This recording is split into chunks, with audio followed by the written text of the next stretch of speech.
Olá, aqui no momento, no intervalo de trabalho meu, Sérgio Lerrer, e também aqui da outra colega jornalista que está lá em Brasília, eu estou em São Paulo, a Yara Lemos, jornalista e escritora, atualmente trabalhando na Folha de São Paulo. Vamos falar sobre o lançamento do livro da Yara, que é A Cruz Haitiana, né? É um livro que me chamou a atenção, essa questão da pedofilia, né, que parece que não que existe dentro da Igreja Católica, dentro da atuação de alguns padres, também, digamos assim, com sem uma posições firmes do Vaticano, a questão vai se estendendo e cada vez mais se tem relatos de vários lugares do mundo onde o exercício da pedofilia por padres, sejam da base, sejam da cúpula naquele país, sempre tem detalhes capazes de surpreender. E a Yara fez um relato sobre essa questão da pedofilia de padres da Igreja Católica lá no Haiti, né? É um local convulsionado, cheio de pobreza, cheio de restrições, e que tem mais esse dado ainda para lidar. Yara, conta um pouquinho como é que você se aproximou desse tema lá no Haiti. Olá, Sérgio. Primeiramente, boa tarde aí. Não é infelizmente da hora que o pessoal for ver, prazer imenso estar aqui com você. Falar um pouquinho sobre esse tema que me mobiliza tanto há bastante tempo. O Haiti entrou na minha vida, eu falo que foi por meados de 2007. Minha primeira ida ao Haiti foi em 2008. E tudo começou por uma influência, digamos assim, de um professor que é grande amigo meu hoje, ele foi representante da OEA no Haiti, atuou como consultor da ONU em eleições no Haiti, e por meio dele eu sempre fui em busca de mais conhecimento em torno do Haiti. E aí veio aquelas casualidades do destino, e por acaso meu pai recordou-se, trouxe à tona uma colega dele de faculdade, que é uma freira, que na época ela estava atuando no Haiti, e ela o procurou para fazer vacina, numa época que ela estava em Santa Maria, lá no Rio Grande do Sul, que é a minha cidade, e aí ela procurou meu pai para fazer vacina, saber da família, aquela coisa toda de amizades antigas que se perdem às vezes.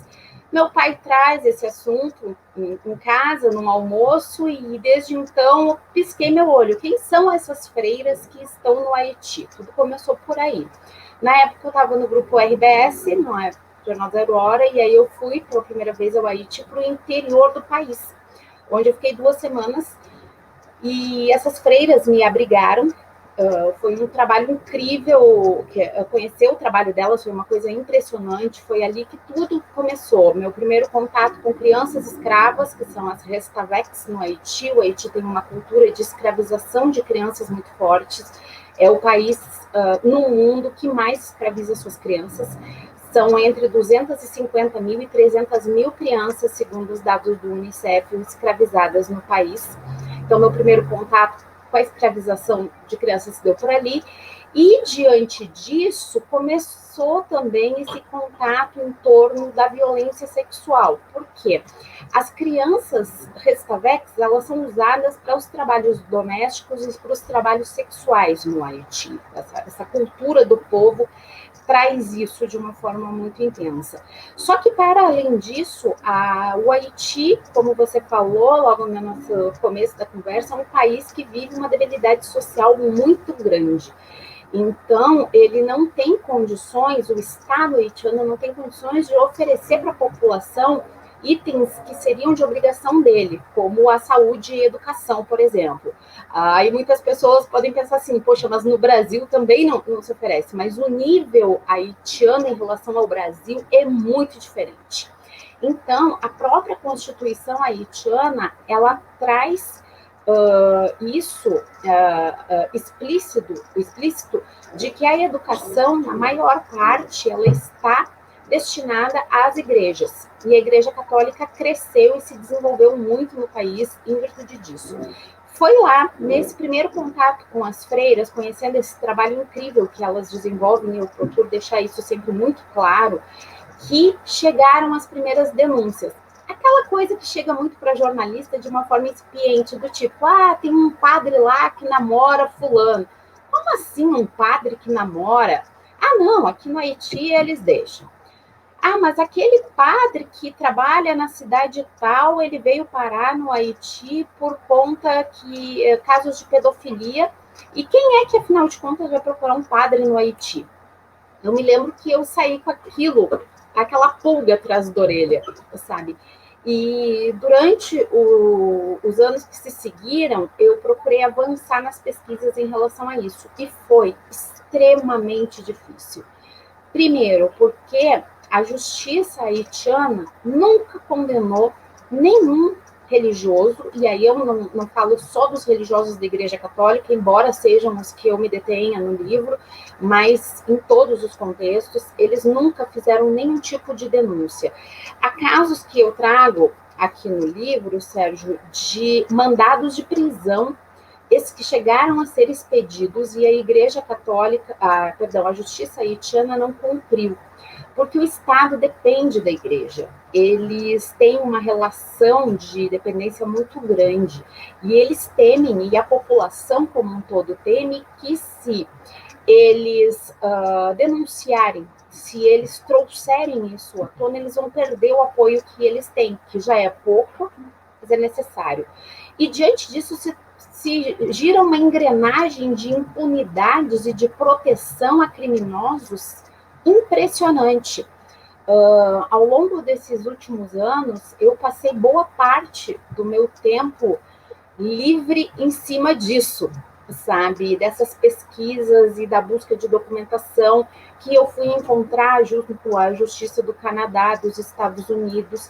Os arquivos do Vaticano são extremamente limitados em relação a padres envolvidos com casos de pedofilia no Haiti. Há um único registro que ele trata do Joseph Vesolovski, ele era o núncio que é o cargo de maior representação da Igreja Católica num país, ele representa o Papa. O Joseph Vesolovski, ele representava a Igreja Católica para os assuntos ligados ao Haiti, a República Dominicana e Porto Rico, 3 países extremamente próximos naquela região. E o Joseph, ele era um pedófilo sem controle, ele trucidava as vítimas dele. E isso com a ajuda de padres, tá? Que captavam as vítimas para ele, buscavam as vítimas, eles testavam as crianças de uma forma absurda antes de entregá-los pro núncio. Crianças com idade entre 13 e 17 anos, aí já entrando numa fase de adolescência. Um dos padres, ele foi preso, ele fugiu com passaporte falso, e ele foi preso na Polônia, ele é polonês, e ele cumpre pena em regime fechado na Polônia por crimes de violação sexual. Então, o que nós temos é que os que conseguiram ser punidos, eles não foram punidos pela igreja. Jamais a igreja puniu nenhum dos seus representantes por eles terem cometido violações sexuais. E o Haiti não é diferente disso. Nós temos o caso do Douglas Perix, que era um teólogo, que ele coordenava uma escola em Cabo Haitiano com o auxílio de um padre americano, que era capelão da universidade onde ele fez o mestrado dele, e com base nisso, é uma universidade jesuíta. Eles recolheram muitos recursos para a fundação dessa escola em Cabo Haitiano, e ele passou a coordenar esse trabalho lá. Só que lá ele violentou centenas de jovens, na presença do padre que era amante dele. Não se tem notícias de onde esse padre esteja até hoje. Não há um registro do Vaticano de qualquer tipo de punição dele.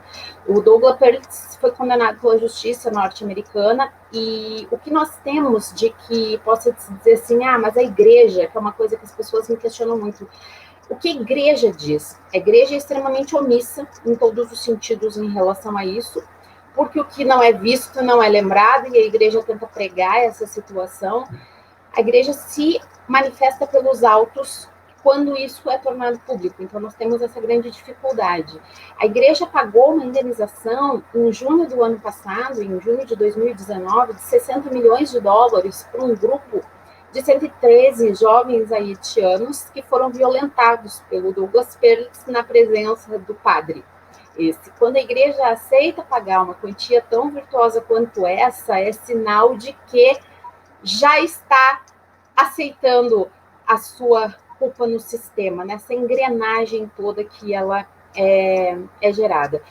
E eu sei que meu envolvimento com tudo isso começou lá, não é? Que eu estava falando, em meados de 2008, foram vários longos anos de pesquisa. Durante muito tempo, eu tentei, junto ao governo do próprio Haiti, as entidades de lá, as próprias organizações internacionais, embora elas atuem no país, elas não têm esses dados catalogados. Tá, isso a gente traz Unicef, ONU, várias tentativas minhas junto a eles, não há esses dados catalogados. Se sabe que a violência sexual no Haiti é algo crônico, tá? A Organização Humanitária Médicos Sem Fronteiras aponta que a cada 5 pessoas que conseguem chegar até o atendimento, até a busca do atendimento de saúde junto a eles, como eu falei, o atendimento de saúde é muito precário, pelo menos 4 foram vítimas de violência sexual. Então, você tem uma ideia do índice extremamente elevado. E essas pessoas têm um medo de perder o pouco que eles têm. Algumas das vítimas que eu tive acesso, eles falaram que uma delas, por exemplo, ele trocava a violência sexual ao corpo dele por banho. Ele não tinha banho. Ele não tinha... Isso que eu ia colocar, Yara, nesses locais, digamos assim, essas organizações filantrópicas, inclusive da Igreja Católica, acabam sendo muito relevantes, mesmo que o que possam dar para volume de pessoas seja um pouquinho para cada, às vezes é o único apoio existente, seja em roupa, seja em comida, seja no banho. Então, tem um favorecimento da posição de autoridade, né? Porque para continuar com aquela... tendo acesso, né, ao eventual pequeno benefício, muitas vezes acaba ficando calado, como esse caso que você está retratando. Foucault e Freud entram muito nessa linha de pensamento, não é? Que é a questão do poder que o sexo traz nas pessoas. Eles exercem um poder sobre essas crianças. E eles relacionam que eles, por serem mais poderosos, eles têm a responsabilidade de, tipo assim, você só vai ter educação se você ceder aos meus prazeres. Era isso que acontecia. Tem uma jovem que ela foi violentada por um padre, ameaçada com um revólver. Ela lembra do revólver.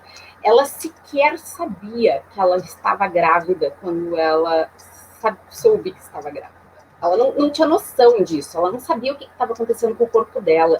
E hoje ela é mãe de uma menina que é filha de um padre que está desaparecido no Haiti por conta disso. E já não é o primeiro caso dele. A gente já fica sabendo de casos dele quando ele troca de paróquia, aí fica se sabendo de crianças que aparecem lá na paróquia, que era do padre, que aparecem grávidas, e aí o padre desaparece de novo. É um sistema muito, muito complicado. Mexer com isso é uma coisa muito complicada, Sérgio. No caso, aí são, digamos assim, se fosse colocar como esse abuso de autoridade, da autoridade religiosa e da autoridade social que dá o benefício, né? Com certeza tem um elemento de perversidade, além do mais, tem o elemento de perversidade, tem o elemento de sadismo também, né? Sim. Agora, me diga uma coisa, as autoridades do Haiti, de alguma maneira, agem ou também tem algum receio pelo que a Igreja Católica e essas autoridades católicas lá, do momento, pelo menos, geram também de benefícios para o Estado, complementam ações do Estado, ninguém quer mexer, ninguém quer tocar? Qual é a relação das autoridades do Haiti com essa questão? Ninguém toca, ninguém mexe nesse assunto no Haiti. O exemplo é esse de que ninguém nunca foi punido até hoje por esses casos. As únicas punições que existem vieram de justiça de outros países, onde eles têm nacionalidade, mas nunca houve punição pelo Estado haitiano, por parte do Estado haitiano, porque o Estado haitiano teme perder esse apoio. A Igreja Católica comanda hoje quase que 60% das escolas no Haiti. Eles precisam desse apoio, e eu deixo bem claro que nem tudo é ruim, sabe? A gente não pode... algumas pessoas até me perguntam assim, mas você é católica? Eu sou, de fato, eu sou católica, eu recorri muito às minhas próprias orações, não sou aquela católica de estar na missa todo momento, frequento, e para mim isso foi um trabalho interno muito grande de eu conseguir separar que nem tudo é ruim, mas o que é ruim precisa de fato ser mostrado, para que ele não prejudique o bom trabalho que é desenvolvido lá. Um bom e necessário trabalho, porque o Haiti, embora tenha sido a primeira nação das Américas a declamar a sua independência, ele é um maior de independência fictícia.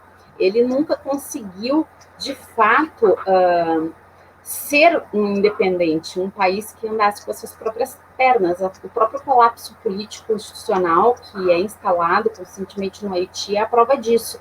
Nós estamos prestes a que haja uma eleição no país, agora em novembro, e o Haiti vive um novo colapso, com pessoas sendo assassinadas todos os dias, com carros sendo queimados pela própria guarda municipal, a guarda haitiana, a Polícia Nacional Haitiana, que foi uma polícia que a MINUSTAH, que ficou lá durante 13 anos, tinha o objetivo, entre os objetivos, estruturar a Polícia Nacional Haitiana, que hoje ela se transformou quase que numa grande milícia.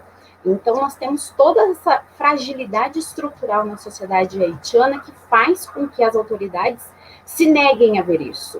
Eles tapam os olhos. E aí nós temos as crianças violentadas, as crianças que não conhecem o que é educação sexual, elas não sabem se conhecer, então elas não sabem que elas estão sendo vítimas de violência, elas acham que aquilo é comum, elas acham que é normal um padre ou um missionário oferecer para elas $1 em troca de um favor sexual para elas. E também eles trabalham, e tem muito o aspecto de preconceito no país, porque a população haitiana, ela tem uma dificuldade muito grande de lidar com o homossexualismo. Então, eles condenam também muito isso. Um grupo de vítimas que recebeu uma das indenizações da igreja, com um sistema de proteção criado por eles mesmos, eles moram todos perto, numa cidade do interior do Haiti. E aí eles foram rotulados como... o local foi rotulado como a Vila dos Namorados do Dog, porque Dog era o nome do Douglas Perlitz, que era o que violentava eles, e aí era conhecido como Dog, então ficou a Vila dos Namorados do Dog. Todos são homossexuais? Não. Mas eles foram rotulados daquela forma, e para se protegerem, eles moram ali, sabe? E então você tem... É muito triste, sabe? Eu digo que a cruz haitiana, ela entrou na minha vida, é uma cruz que a população haitiana carrega, por isso o nome não é da cruz haitiana, porque é aquela situação mesmo de eles carregarem esse peso junto com eles. E a gente precisa ter coragem de mostrar isso ao mundo, fazer com que eles tenham coragem de mostrar isso ao mundo. Yara, não, claro, tem que separar o que é o catolicismo, que é as pessoas que acrescenta, faz a diferença, mantém a espiritualidade, o exercício da vida das pessoas, né, e das autoridades que eventualmente comandam o catolicismo, ou são as autoridades naquele município, naquele estado, naquele país, ou no próprio Vaticano. São duas coisas diferentes, as pessoas e a crença. Agora, Yara, você falou que era o principal núncio lá no Haiti, que era a pessoa, digamos assim, que era o representante do Vaticano no país. O que você pode nos dar de relato, de conhecimento do Vaticano a respeito dessas questões lá no Haiti? O Vaticano, ele foi comunicado pela República Dominicana a respeito das violações que ocorriam, e somente depois de uma forte pressão que veio da República Dominicana foi que eles decretaram a prisão domiciliar. O Joseph Vesolovski foi o único até hoje integrante do Vaticano de mais alto grau a ter algum tipo de punição, digamos assim.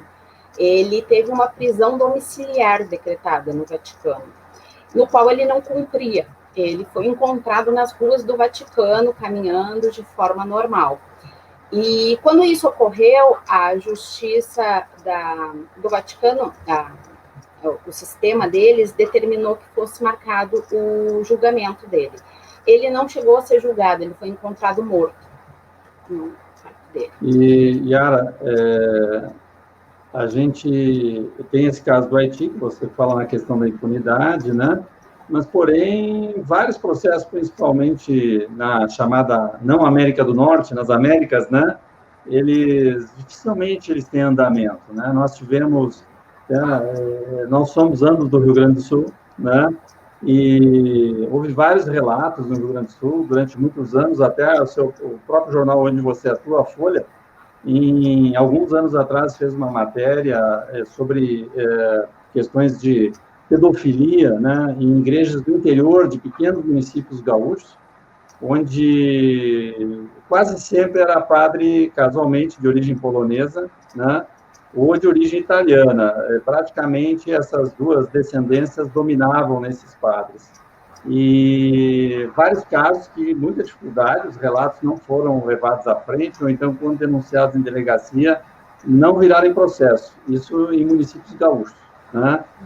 Casos que ganharam divulgação foi quando, em tese, já estavam prescritos, né? Anos e anos depois, quando a pessoa, como adulta, resolveu ela mesma levar à frente, mas muito mais para poder, de efeito terapêutico para si mesmo, para poder se libertar daquilo e falar daquilo.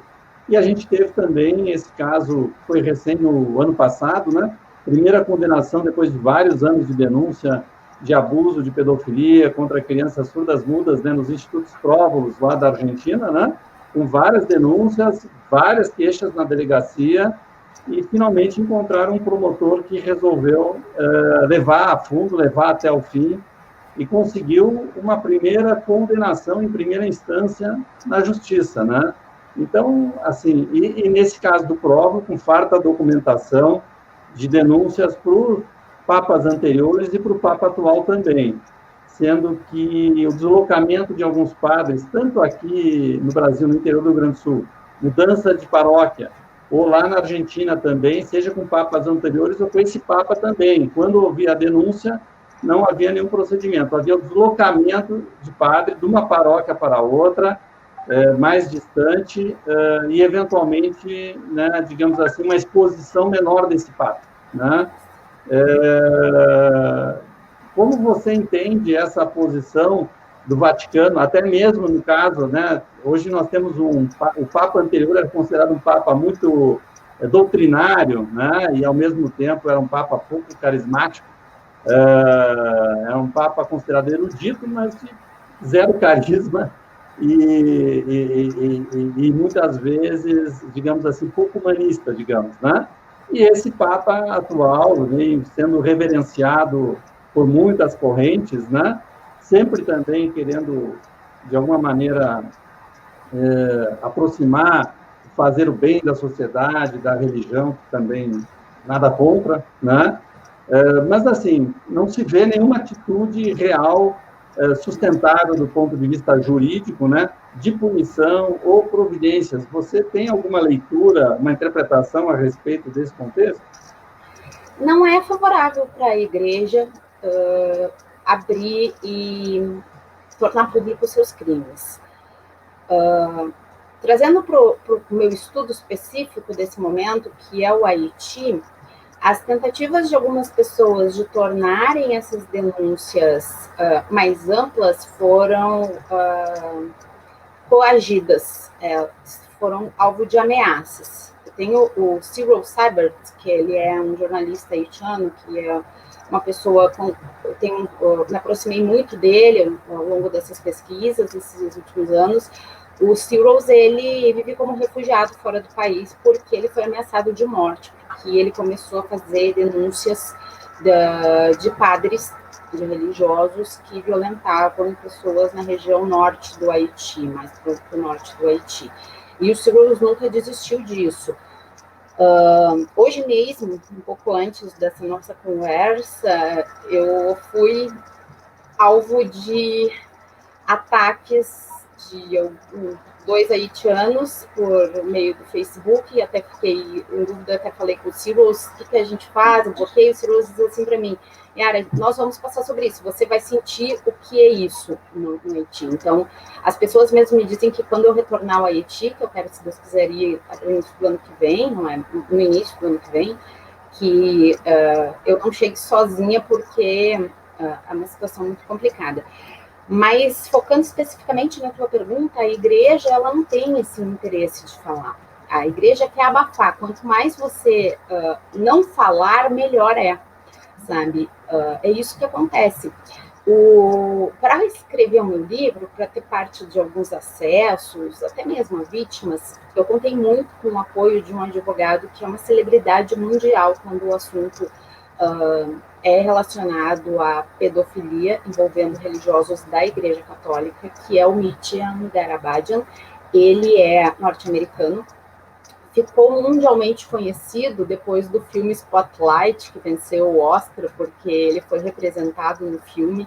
E o Mithiam, ele é exatamente aquele, como o ator representou ele. Ele é uma pessoa que pode ser classificada como mal-humorada, sem paciência para falar, não gosta muito de falar com o jornalista, não dá entrevista, é desse jeito mesmo.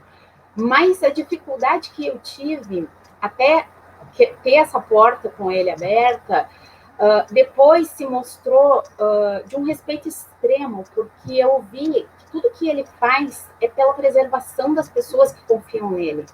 Da mesma forma como as pessoas confiaram em mim, sabe? Algumas pessoas vêm para mim e dizem assim, nossa, que trabalho que você fez, parabéns para você. Eu digo assim, tá bom, legal, eu tenho um orgulho tremendo do trabalho que eu fiz, mas mais do que isso, eu tenho que dar parabéns para as vítimas jovens que confiaram em mim as suas vidas e que confiaram em mim fatos que aconteceram com eles, que talvez nem a família deles soubesse.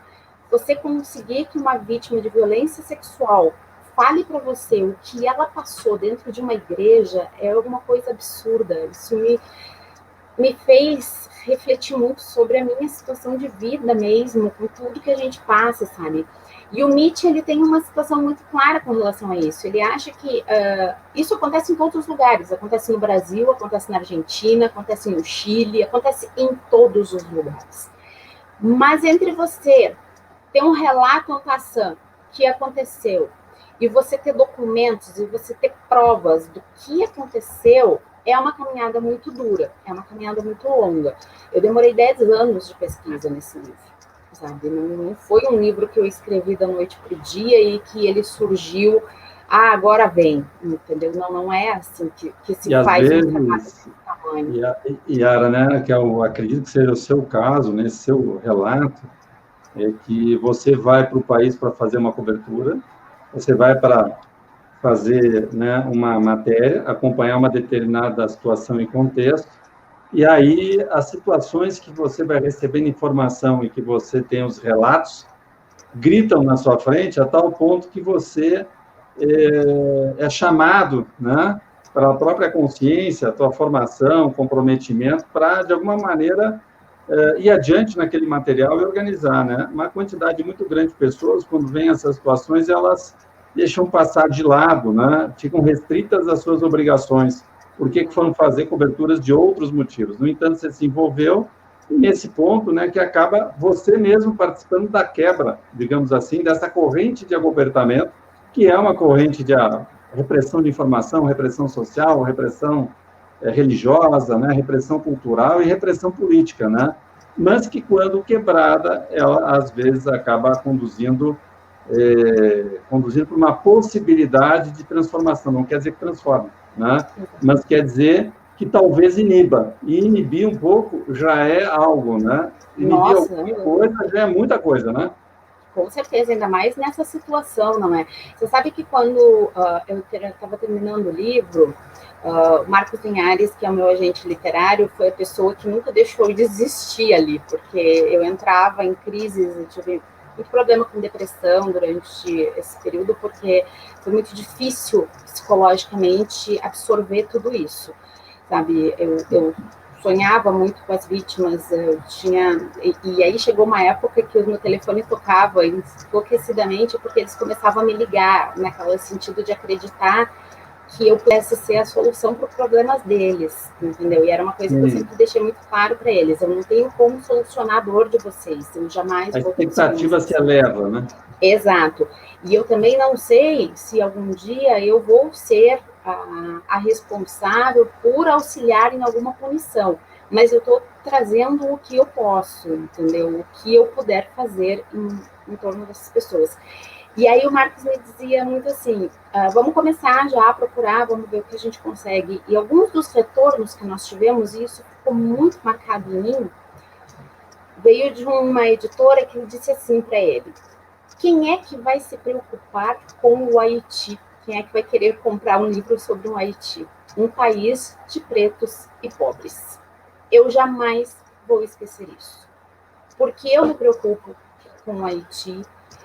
Eu sei que pessoas que me procuraram no decorrer desse trabalho e pós ele, entendeu, estão se preocupando, ou se não estavam se preocupando, acenderam um sinalzinho de alerta do tipo, nossa, isso acontece? Pode estar acontecendo aqui perto de mim e eu não estou sabendo.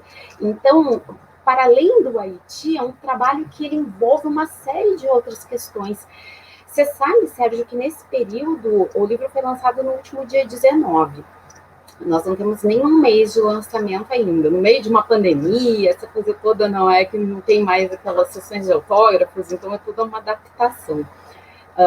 E durante esse período, eu já recebi algumas denúncias, que eu nem sei se poderia classificar como denúncia, eu acho que é mais de uma abertura mesmo, assim, de pessoas que eu não, por nada, imaginaria, de virem me dizer que foram violentadas.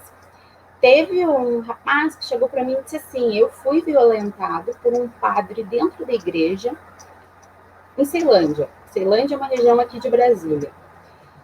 E ele falou aquilo para mim porque ele disse assim para mim, eu me identifico com o que você escreveu.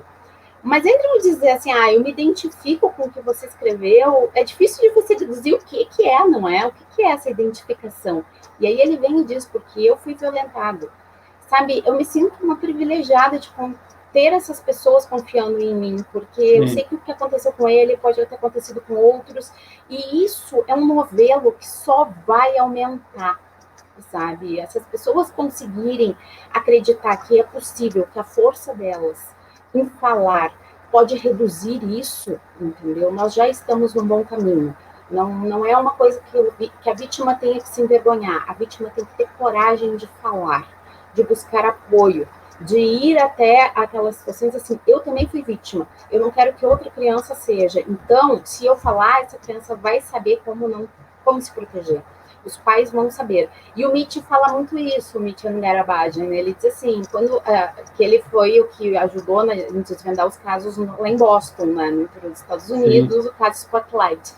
E aí, o segundo maior trabalho dele foi aqui, foi na Cruz Haitiana. Olha que bacana. E aí o Mitch diz isso, que ele está muito satisfeito e na esperança que a América do Sul abra os olhos para tudo que a igreja faz. Ele também não é uma pessoa contra a igreja. Não é o sistema que é ruim. São algumas pessoas que compõem o sistema que são ruins. Entendeu? E isso acontece em todos os locais. E é isso que nós não podemos deixar que perpetue. E aquilo que não é punido acaba se considerando bem-sucedido e acaba se multiplicando.